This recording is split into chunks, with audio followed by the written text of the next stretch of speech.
gentlemen, I'm afraid I've got some bad news. Oh my God. Here's our guy Shiohong, and he says, which overseas talent do you want to see at next year's Wrestle Nation? So the Korean equivalent of WrestleMania, I guess, is Wrestle Nation, where they just sold out 3,000 people, right? And we've been chronicling this guy a little bit here on the show. He teams with Tajiri and whatnot. And Wrestle Nation, I guess, is Korea. He's trying to build it up. Next year, they're trying to do 6,000 people.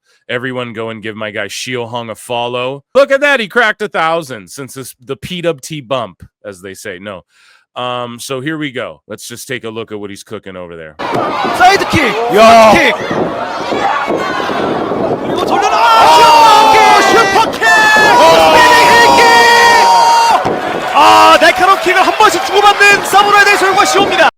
The commentary is so good. 여러분 여기가 PWS 레슬네이션입니다. 와, 마치 게임 캐릭터를 연상시키는 18번의 컴비네이션 연타가 들어갔고요. 그것을 또 받고 넣어.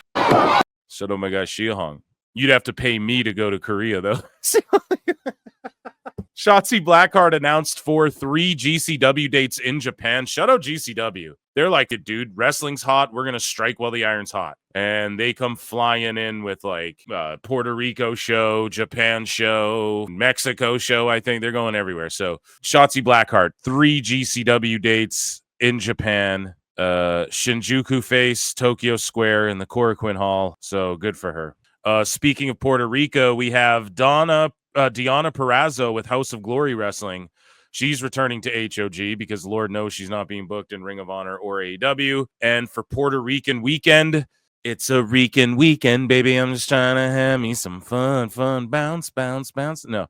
Deonna Purrazzo versus Karissa River, FKA Elektra Lopez. Right there, and that's at Mike Santana's show, where he's also taking on Tomohiro Ishii. But I'm just an E-drone, so what do I know? I don't get paid to promote these indie shows and these other feds, but I'm just an E-drone. You AEW sickos who don't promote any of this or care about any of this. Vince McMahon's new company is called 14th and I. So we're going to get into some dumb. We had Chris Featherstone, who's like a dirt sheet guy, who said like he heard it too, that Vince, and then Coach said Vince is going to try and buy WWE back. And then Coachman is he is like, see, I told you guys, but then someone else pointed out how he was talking completely tongue-in-cheek about Vince McMahon, like a fantasy mark booking X-Files. He didn't play in X-Files first. That's his problem, so people didn't know. But Coachman sort of backtracked, and then 14th and I gets announced, and then Coachman's like, well, see, I was clearly on to something. And it's like, no, man, you all suck. Like, I'm sorry, you all suck so bad. Vince isn't trying to buy back WWE. That doesn't even make sense, right? So again, people in the MMA sphere seem to understand this a little bit better, like the way TKO and all this stuff works, Endeavor, and the way they operate. But it's past operation. Like Vince just couldn't afford that. Would he try? I don't put it past him to try, especially if he has like Saudis behind him, but I just don't think the Saudis, I think if it boiled down to the Saudis having to choose WWE or Vince, they would go with WWE. And that's part of the problem. If you really, well, not part of the problem, it's for fans or like wrestling consumers or anything like that. It's part of the problem for Vince that he made WWE in such a way that nobody's bigger than WWE. That includes Vince as well.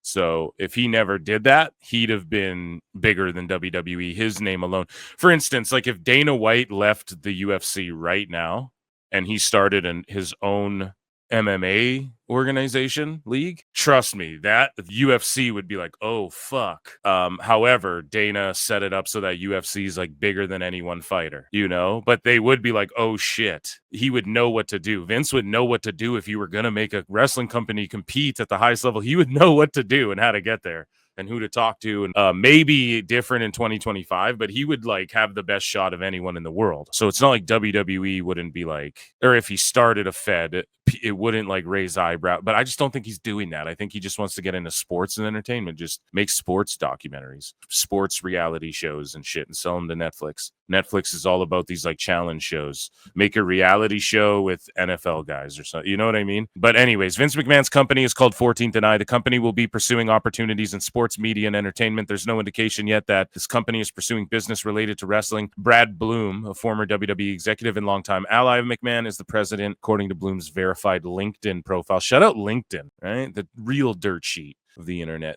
John Laurinaitis is a coward for snitching on Vince McMahon, says Teddy Long. Oh, dude. He fucking called him out. Holla, holla. You a snitch. So Dark Side of the Ring, they posed the question. It's that time of the year again. And I watched this whole season. I enjoyed it. Muhammad Hassan was a great fun episode to end on, because you have to have fun episodes and dark episodes, right? Like Dark Side of the Ring isn't always they were a drug addict who pulled a gun out and died in Minecraft, right?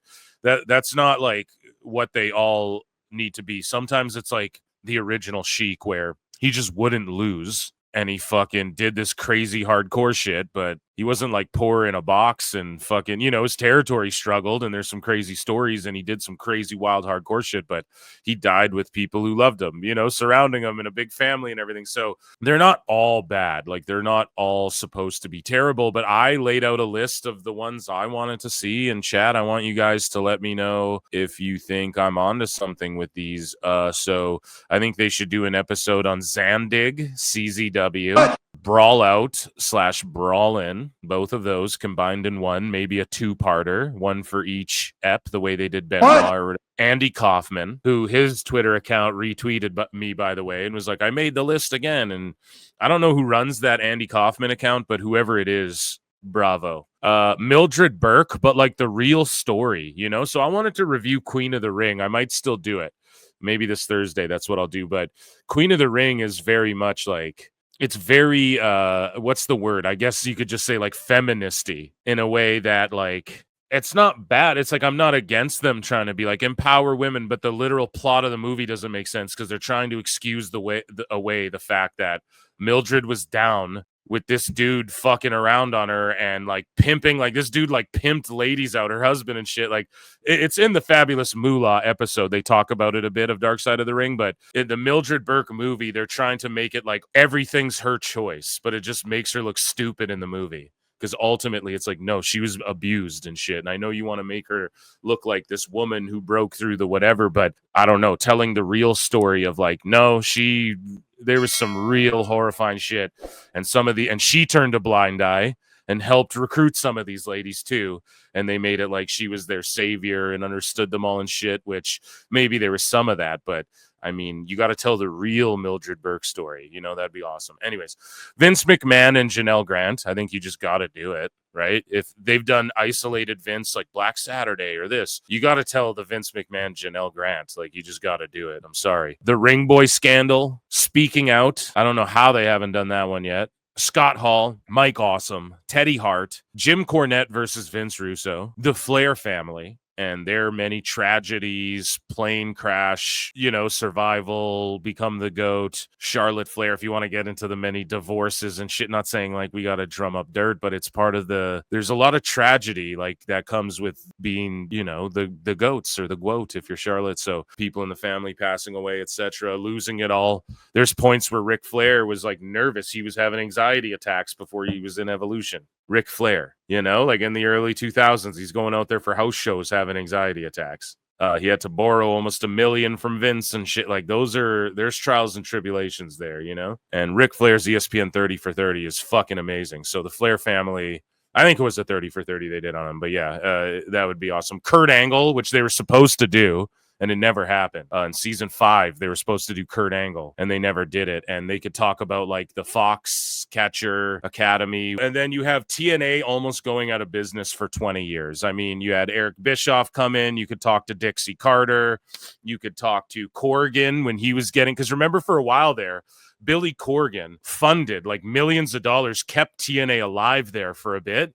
And they were lying to him, telling him like, yeah, you own the company and shit. And then when because he was trying to buy TNA, Billy Corgan was flat out going to own it. But when Dixie and them fucked him around, and they were just using his money not the way. At least that's the allegedly part, but that's why Darkseid comes in.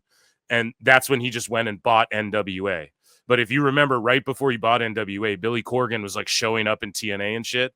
He was trying to help get them off of like Destination America and the Pop Network. You could chronicle 20 years of them like barely hanging on. So let me know if you guys like those ones or if there's other ones you guys would want to see, but those were just the ones that came to my mind. So this Cat Born guy posted, proud of how far she's gone, talking about Samantha Johnson, aka Samantha Irvin, aka Samantha the Bomb.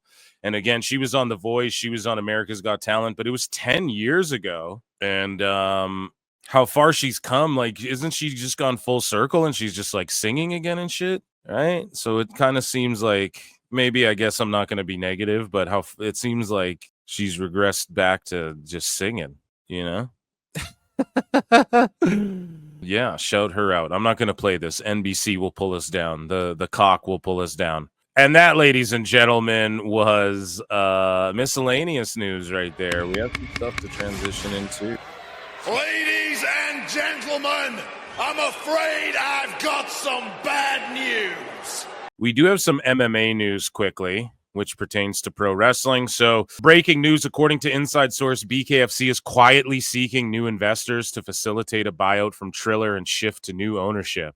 So, why does this matter? Triller's trading under $1. That matters because AEW and them leaving Triller and shit. And this also matters because TKO might want to get in the BKFC business. Bare knuckle boxing, bare knuckle championship is fucking really dope. And it's brutal, but it's, for some reason, it's working. And it's honestly, like, if you watch MMA and you can watch people get elbowed and kneed in the face, then like the bare knuckle aspect doesn't bug you that much. And they've been doing great business. So and I believe Conor McGregor is a half owner, half investor, whatever, in that company. He's at all the press conferences now. So, Endeavor and TKO and all, they want to be in the Conor McGregor business. You know, I know in Ireland, everybody hates that dude, but they want to be in his business. So just keep an eye on that.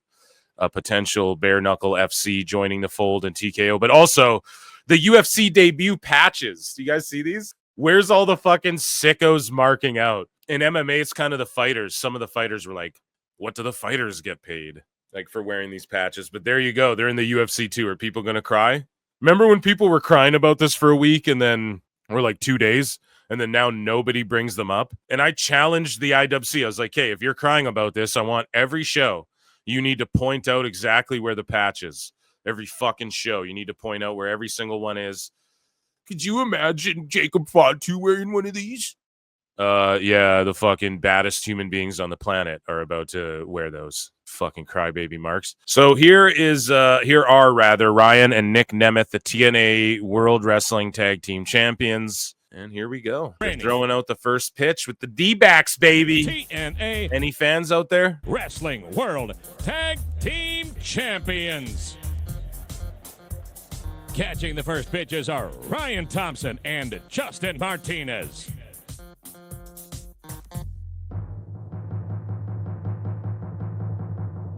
D in the back or you like it in the front? I'm over here now. A round of applause for Ryan and Nick Nemeth, the reigning TNA Wrestling World Tag Team Champions. The players go to super kick them. Right on. Hell yeah. Good for those fellers.